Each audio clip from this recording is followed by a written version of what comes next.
Magandang umaga. Sa News 5 Alerts, ipinagbawal muna ng Department of Agriculture ang pag-import ng mga buhay na cattle o baka, pati buffalo, mula sa Libya, Russia, South Korea at Thailand.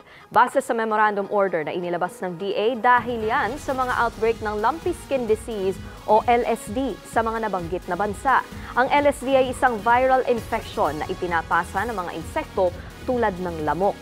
Maaari ang ikamatay ng mga baka. Ipinag-utos na raw ng Secretary Francisco Tiu Laurel Jr. ang pagkumpiska ng mga nasabing hayop. Sa kabila niyan, pinapayagan pa rin ang pag-angkat ng mga ligtas na commodity mula sa mga nasabing bansa. Asahan ang mga mahihinang pag-ulan sa ilang bahagi ng Northern Luzon ngayong linggo.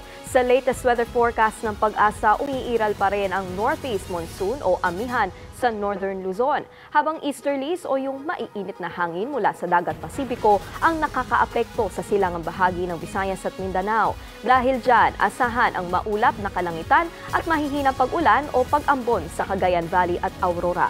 Habang sa Metro Manila at nalalabing bahagi ng bansa, makararanas ng bahagyang maulap hanggang sa maulap na kalangitan at tsansa ng pag-ulan, pagkidlat at pagkulog dahil sa localized thunderstorms. Para sa iba pang mga balita, pumunta lang sa news5.com.ph, pati na rin sa News5 Facebook, YouTube, TikTok at X social media pages. Ako po si Nikki de Guzman. Magandang umaga.